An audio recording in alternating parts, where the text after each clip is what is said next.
that movie, I play a homeless man who turns out to be a time traveler. So this is my new look. I'm waiting for the movie to be over so I can take this off. My wife thinks it looks good, so I You look good, I gotta tell you. So my story is called You Can Do Better. This story is about a little boy I used to know. This little boy was born in a small island to a very poor family. He was the youngest of 6 and the only boy. Now his father basically was a day laborer who would travel up and down the country roads looking for whatever work he could find. It didn't matter as long as it paid something. Oftentimes he came home empty-handed, frustrated, and tired. Now, the mother would stay home and take care of the children. And when I say this family sometimes didn't know where the next meal would come from, that was true. They were that poor. Basically, they ate whatever they could grow in their backyard. A few things. Occasionally, when the father brought home some money, they could maybe buy some staples, or sometimes barter for some staples. But meat was a rare luxury, hardly ever. Their livestock consisted of one hen that sometimes would give them something to go with their meals, one egg. Now, the boy and his sisters devised a way to make the hen lay more often. You see, what they would do, they would take a piece of white paper, crumple it up in the shape of an egg, and place that egg in the nest. The thinking was that the hen would think that she had started nesting and she would lay more eggs. Whether it worked or not, I'm not sure. Well, the boy was 7 years old, and he was in the 1st grade.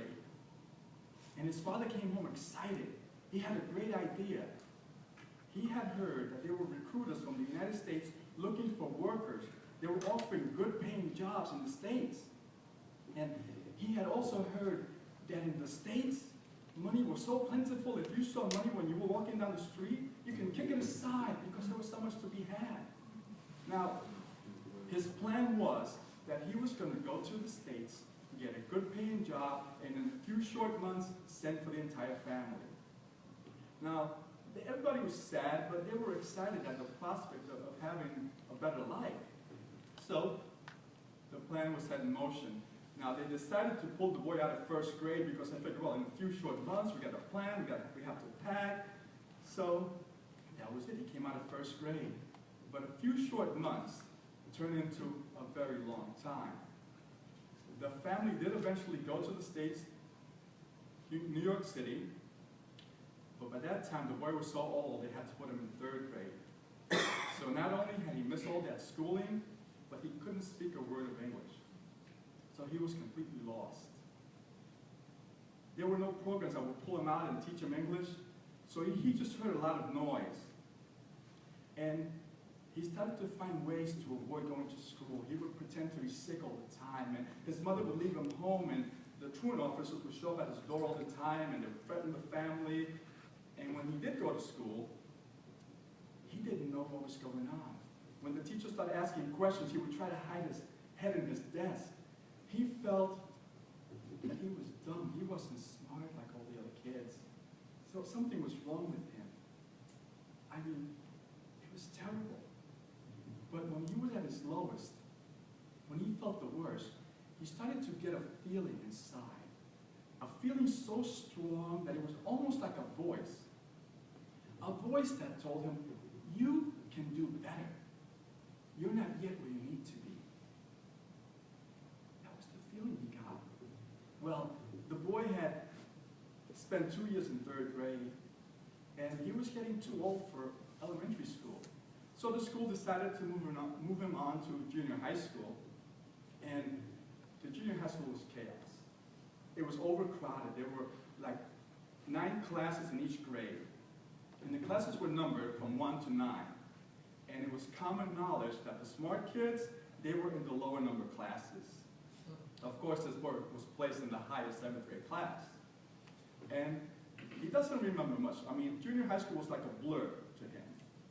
But one thing he remembers is that When he got to 9th grade, all the kids in the higher number classes, they lumped them all together and they sent them to the school, to the high school that nobody wanted, to learn to be auto mechanics and work on similar trades.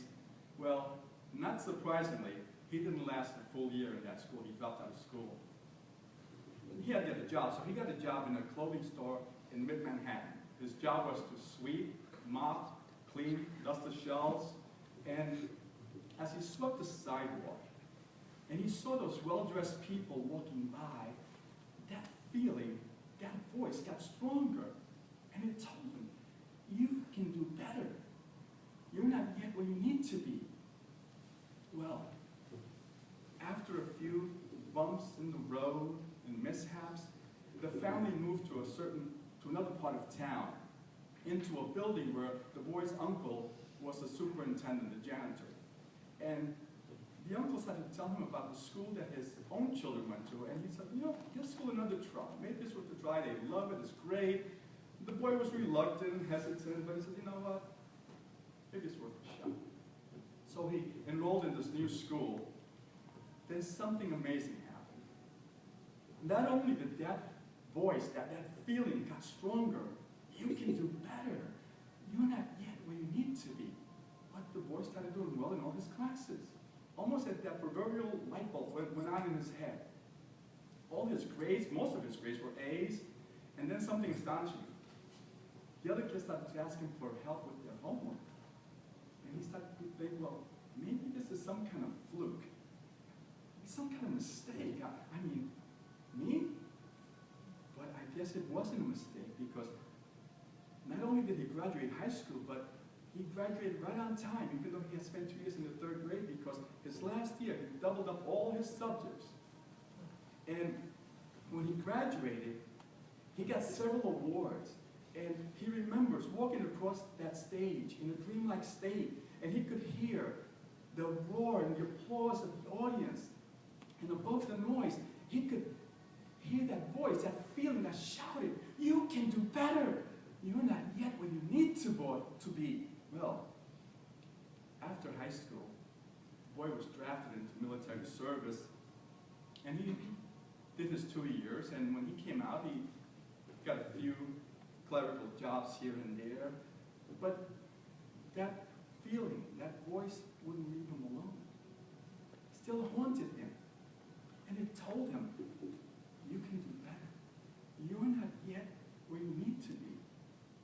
Well, I guess he listened to the voice because he gave college a try. He went into college, and surprisingly enough, it was easy.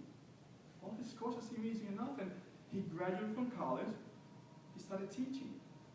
Soon after, he went on to get a master's degree, and he went on to have a successful teaching career where he positively impacted a lot of his students. I mean, 1 year he was even elected by his peers to be Teacher of the Year.